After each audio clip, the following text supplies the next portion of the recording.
Ini oleh kalau kayak Romeni dan Mauro Zelstra gimana nih Pak? Kalau yang pertama Mauro itu sebenarnya sudah lama ya, sudah Hmm. lama berkomunikasi, juga minta minta bantu ke saya juga nyampai untuk supaya ada segera proses. Yang lebih utama adalah bagaimana memanfaatkan hati para pemain ini agar supaya betul-betul mau berkorban, mau bekerja dengan keras. Sebenarnya intinya di situ. Saya no comment ya kalau Iges ya. Mas saya no comment karena saya belum tahu perkembangannya seperti apa.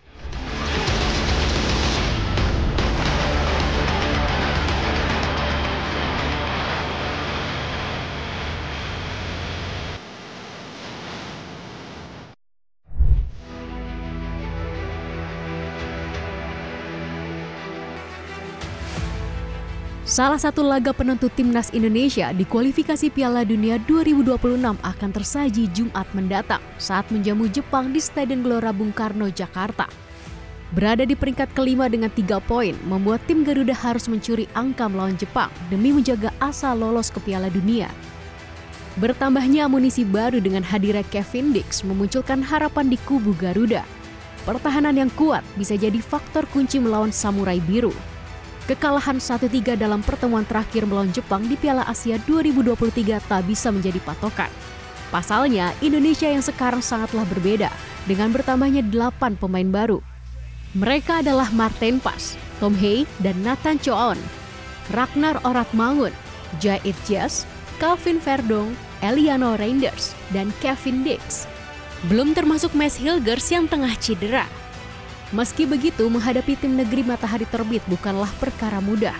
Mereka adalah tim terkuat di grup C, dengan koleksi 10 poin dari 4 laga yang telah dijalani. Dengan torehan 15 gol dan hanya kebobolan 1 kali, cukup membuktikan bahwa Jepang berada di level teratas.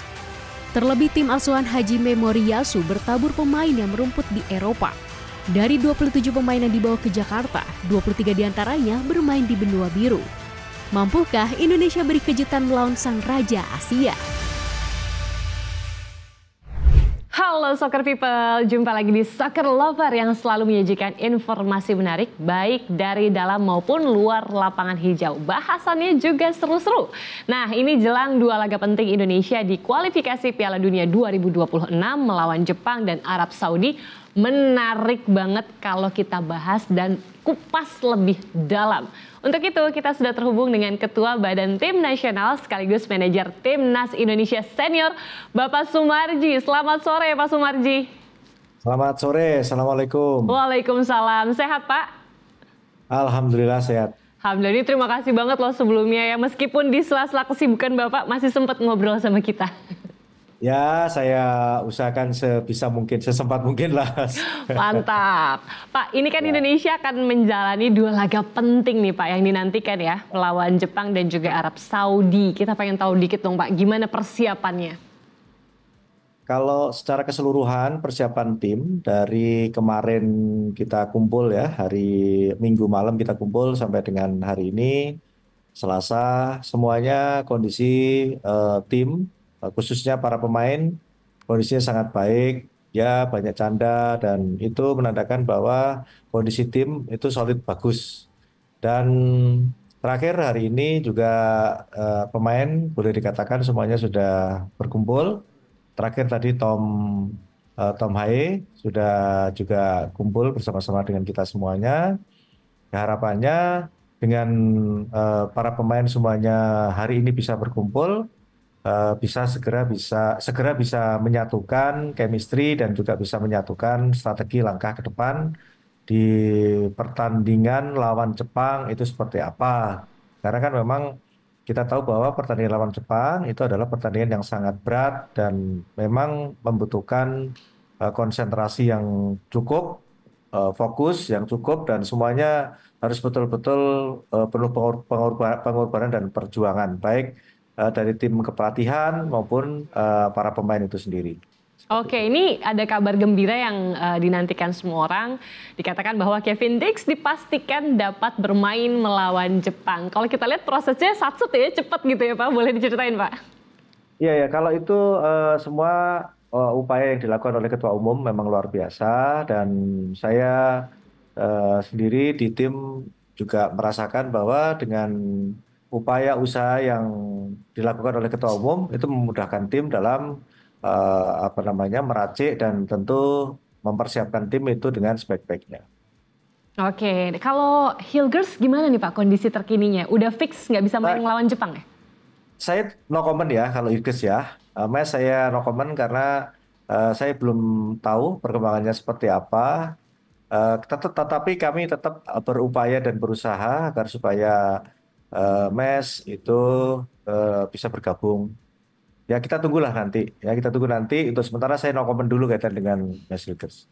No komen dulu, oke. Tapi kalau misalnya yang ini boleh dikomen mungkin nih Pak ya. Setelah Kevin Dix, siapa lagi sih pemain keturunan yang akan bergabung? Mungkin untuk posisi penyerang Pak. Ini banyak dipertanyakan soalnya kita udah dapat di mana-mana belakang udah dapat penyerang nih gimana ya kan? Ah, Mungkin ini oleh kalau kayak Romeni dan Mauro Zelstra gimana nih Pak?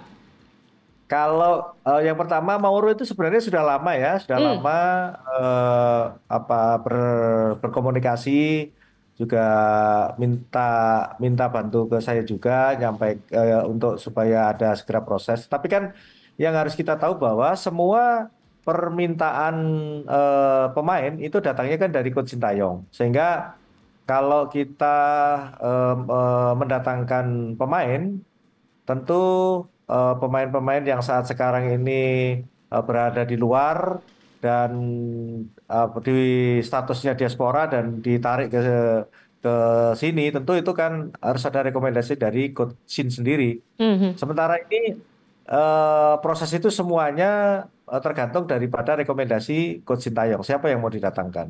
Seperti itu. Oke, nah ngomongin soal banyaknya pemain keturunan di timnas yang tentunya berlatar belakang beda-beda gitu ya. Sebagai Ya. manajer timnas gitu Pak, apakah ada yang punya sisi unik gitu, misalnya sisi profesionalisme atau kedisiplinan, mengingat mereka kan banyak gitu didikan Eropanya mungkin mempengaruhi gitu. Ya, ya. Kalau dari keseluruhan ya, dari keseluruhan pemain diaspora yang saat sekarang ini bergabung di timnas, memang macam-macam, latar belakang juga macam-macam. Boleh dikatakan juga nilai transfer marketnya juga macam-macam berbeda-beda, sehingga karakter tentu juga berbeda-beda gitu. Dari semua sisi itu memang ada plus minusnya. Tetapi saya ditunjuk sebagai manajer tim ya agar supaya bisa menyatukan itu semua. Dari semua perbedaan itu kita ramu jadi satu dan ujung-ujungnya bagaimana supaya tim yang ada di timnas ini semuanya bisa menyatu, chemistry-nya terbangun, chemistry-nya terbentuk, dan dengan chemistry itu terbangun terbentuk, maka soliditas itu akan dengan sendirinya tercipta. Seperti itu sih saya yang bisa saya sampaikan. Amin, tapi tentu itu yang ingin sama-sama kita lihat tersaji di lapangan hijau gitu ya, para pemain menyatu Ya, dalam satu irama gitu untuk menghasilkan yang terbaik gitu ya. Nah ini yang masih hangat nih Pak ya, tentunya soal hukuman yang Anda terima dari nah, FIFA imbas uh, protes keras melawan Bahrain. Kami sih sebenarnya memaklumi dan mendukung gitu ya, karena ngerti juga gimana sebelnya gitu saat itu dengan kepemimpinan wasit. Tapi gimana tanggapan Anda soal hukuman ini? ya, yang pertama hukuman yang ke saya ya. Sebenarnya hukuman itu sebenarnya ada kemarin pada saat di Bahrain itu hukuman itu di saya ada, terus hukuman di Jin juga ada gitu, analis ya.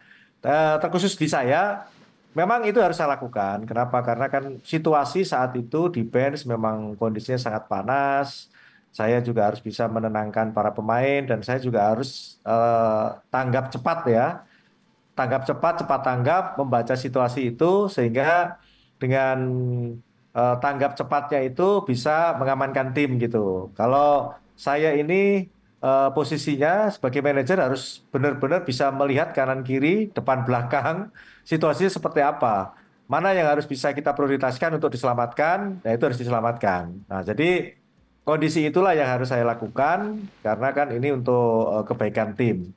Terlepas dari itu semua, memang di sepak bola ketika kita melakukan protes itu pasti akan dikenakan sanksi.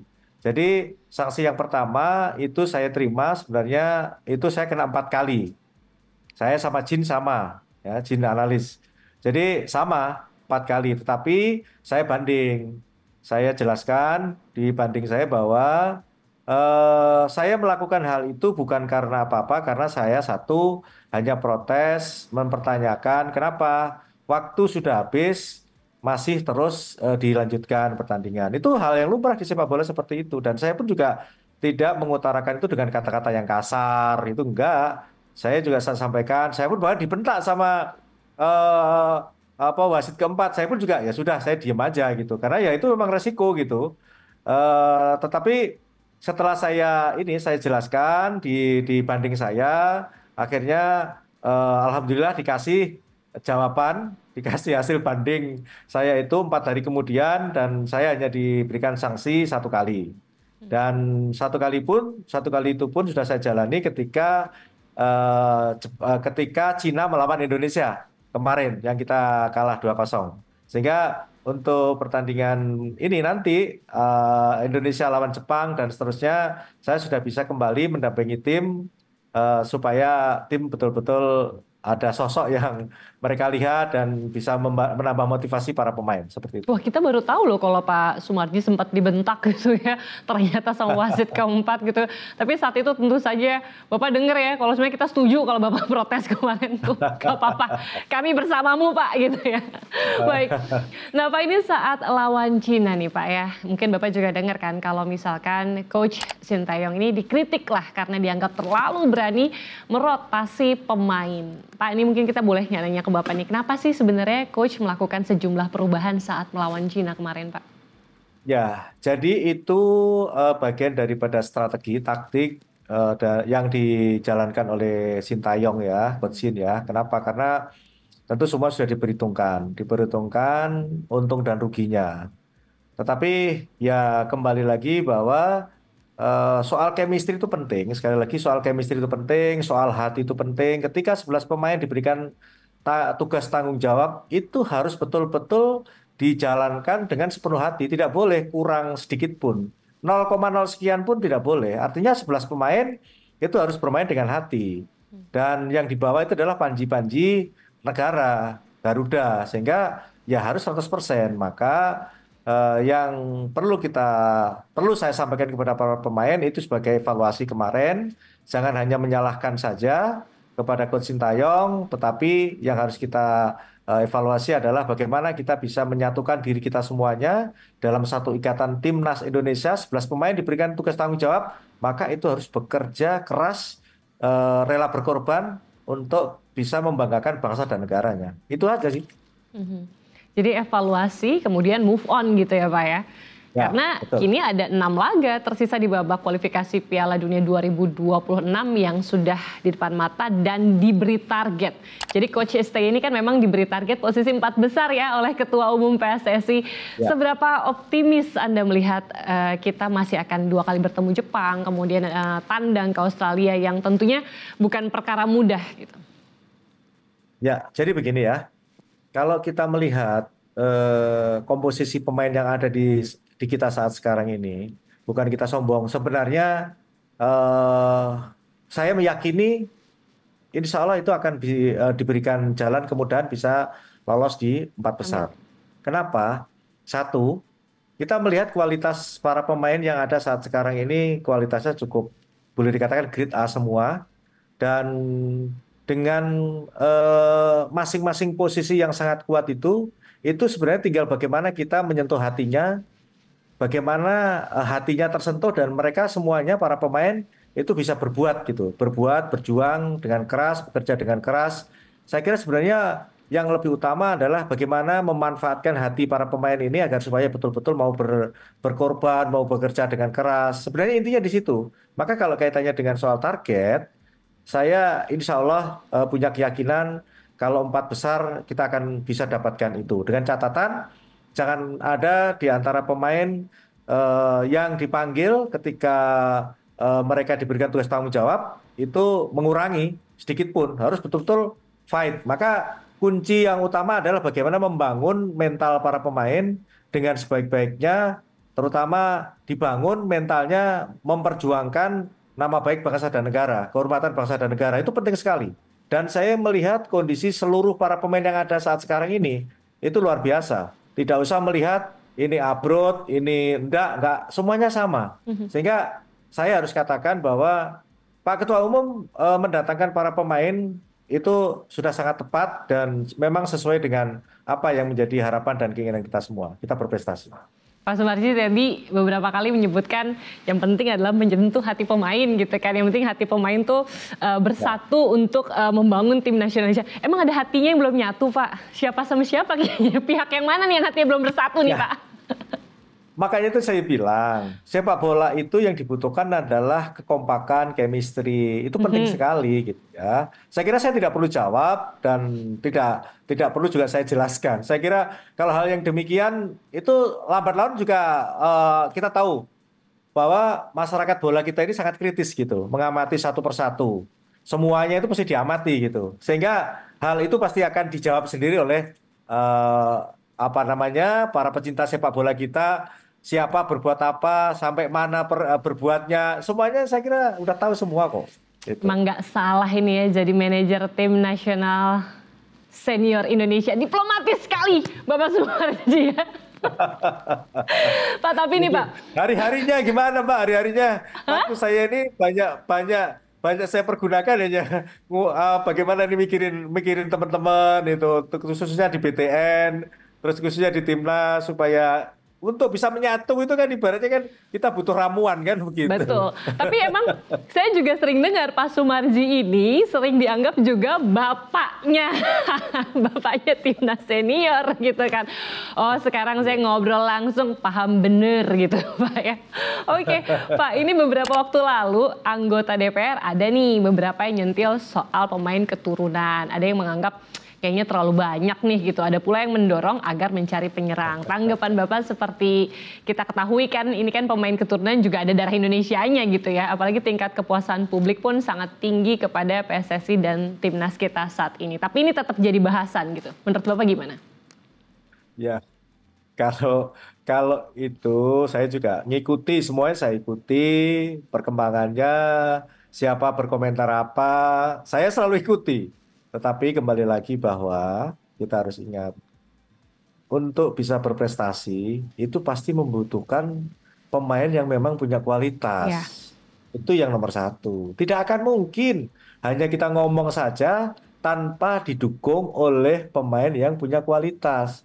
Yang kita hadapi ini bukan ASEAN loh ya. Yang kita betul. hadapi ini Piala Dunia. Yang mau kita rengkuh ini adalah kita raih ini Piala Dunia. Sehingga ya hal yang demikian itu saya anggap hal yang biasa. Biasalah pro kontra itu biasa. Tetapi kami pun saya terutama dikasih tugas oleh Ketua Umum dan teman-teman Exco di Federasi di BTN, tentu kami juga mengevaluasi itu semua.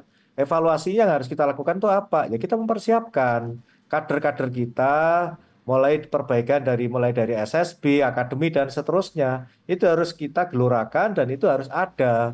Dan peran sekarang ini kan peran dari pemerintah pun juga ada sehingga dengan adanya itu semua ya kita harus yakin ke depan kita juga tidak mungkin akan terus mengharapkan mungkin 20 tahun ke depan, 15 tahun ke depan tetap mengharapkan kan tidak mungkin juga. Semua ada aturan yang harus dipenuhi terutama dari FIFA. Aturannya kan keturunan keberapa yang boleh. Nah, kita juga harus membaca itu gitu loh. Sehingga momentum yang ada saat sekarang ini yang sudah diambil oleh Ketua Umum dengan arah yang sangat baik ini ya saya tentu sebagai orang yang ditunjuk di timnas ya saya sangat berterima kasih karena apa?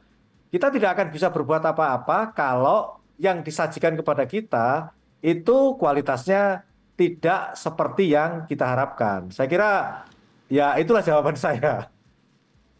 Oke, Pak Sumarji, kita penasaran nih, kan Bapak kan pernah cukup lama jadi manajer Bayangkara FC, terus sekarang manajer timnas. Kalau dibandingkan, lebih menantang yang mana Pak? Ada perbedaan yang mencolok nggak Pak? Ya gini ya, sebenarnya dasarnya utamanya itu sebenarnya sama. Hmm. Eh mungkin bukan saya saja, manajer baik di klub maupun di timnas, saya kira semuanya ada beberapa teman-teman yang menikmati atau melakoni hal seperti saya gitu. Tetapi kalau ditanya nih, ini lebih berat mana atau lebih enak mana antara jadi manajer klub atau jadi manajer timnas? Tantangannya lebih berat mana antara di klub dan di timnas? Ya saya jawab tantangannya paling berat ya di timnas lah. Kalau di klub itu yang kita pikirin paling kan ya sesaat itu saja. Ketika kita Iya. contoh nih misalkan kalau Mm, saya kan lama di Bayangkara, mm, saya hanya mikirin oh lawan saya cuman itu, saya bisa prediksi. Oh mm, nanti saya harus kasih motivasi kepada para pemain begini-begini, ke pelatih begini-begini kan gitu. mm, mm. Nah, tapi kalau di timnas kan beda. Lawan kita tahu sendiri saat sekarang ini. Kalau dulu kan kita ngelihat saya juga jadi manajer senior U22 juga pernah yang kita hadapi hanya cuman di level ASEAN gitu. Kita juga masih bisa membaca karena apa? Mhm. Karena kita sering lihat oh timnas ini main. Nah, sekarang ini levelnya udah beda lagi. Sehingga kalau kita bicara soal tantangan berat ya, berat, sangat berat sekarang ini, benar-benar berat. Makanya yang kita butuhkan hati. Balik lagi ya Pak, Hati ke dan hati. kita butuhkan betul-betul ya keikhlasan kita untuk Mhm, bisa bersama-sama dengan para pemain. Para mhm, pemain itu mhm, ya kita anggap sebagai anak kita sendiri, mhm, ya kita anggap sebagai adik kita sendiri. Ada keluh kesahnya kita juga harus bisa ngajak dia senyum. mhm. Ya, saya kira totalitas lah yang harus kita lakukan. Bukan hanya ngomong totalitas, tetapi harus dilaksanakan. Dan itu Iya, saya jalani. Kalau timnas seperti ini, boleh dikatakan, boleh dicek, saya hari-hari saya pasti lebih banyak saya curahkan untuk timnas. Saya tidak mau melewatkan sesuatu yang semestinya harus saya jalani. Seperti best itu. banget Pak Sumarji. Tapi bersama Bayangkara kan udah pernah juara Liga nih Pak. Sekarang saatnya Bapak membawa juara timnas ya Pak ya? Amin. Ya itu semua ya harus didoakan oleh semuanya, didukung oleh semuanya. Tetapi satu Amin. hal yang membuat saya bangga, banyak teman-teman yang mengatakan kepada saya, Pak Marji, Mas Marji ini timnas itu jalurnya on the track di bawah Pak Erick Thohir luar biasa capaiannya, tolong dipertahankan, kami titip. Nah itu saja rasanya sudah bangga banget gitu ya, bangga banget gitu. Itu aja Iya. sih. Iya, itu karena kan ibaratnya selalu mendengarkan doa ya yang mengiringi langkah, ya kan Pak Sumarji Ya, setiap harinya aku bilang tadi mau pakai bahasa Jawa Pak, ngemong timnas. itu. Nah, ya Ya memang bener itu toh, faktanya gimana? bener Itu toh kan ya. faktanya. Pak, tapi ini Pak ya, apa harapan Bapak untuk tim nasional Indonesia ke depannya seperti apa Pak? Ya, yang pertama tentu saya ini punya harapan dan keinginan yang saya kira sama dengan seluruh warga negara kita. Mhm. Jadi kita kepingin kita ini bisa bermain di level paling atas di Piala Dunia dan bisa mencatatkan sejarah bahwa timnas Indonesia bisa bermain di Piala Dunia. Sebenarnya sih itu yang benar-benar jadi mimpi dan selalu saya berdoa kepada Yang Maha Kuasa agar supaya timnas Indonesia bisa tercapai sesuai dengan apa yang menjadi harapan, keinginan dan juga doa kita semuanya. Saya kira cita-cita dan harapan saya sama dengan harapan seluruh masyarakat Indonesia. Oke Pak, terakhir nih Pak ya. Yang ingin Bapak sampaikan untuk para pendukung Garuda kalau berhadapan dengan Jepang dan Arab Saudi nanti. Silakan Pak. Yang pertama, ketika kita tanggal 15 melawan Jepang, saya sangat berharap kepada seluruh supporter eh, timnas Garuda, Hmm? kiranya bisa meluangkan, bisa mendukung dan bisa hadir bagi yang bisa hadir langsung di stadion di GBK, dikarenakan dengan hadir langsung di stadion di GBK itu bagian daripada pemain tambahan bisa memberikan tambahan motivasi kepada para pemain dan ini adalah keinginan dan harapan semua pemain menginginkan terpenuhinya GBK sehingga para pemain betul-betul mempunyai motivasi yang sangat tinggi dan keinginan yang sangat kuat untuk bisa paling tidak melawan Jepang itu bisa mendapatkan poin. Yang kedua, ketika melawan Arab Saudi, ya kita tahu Arab Saudi juga boleh dikatakan tim yang sangat kuat.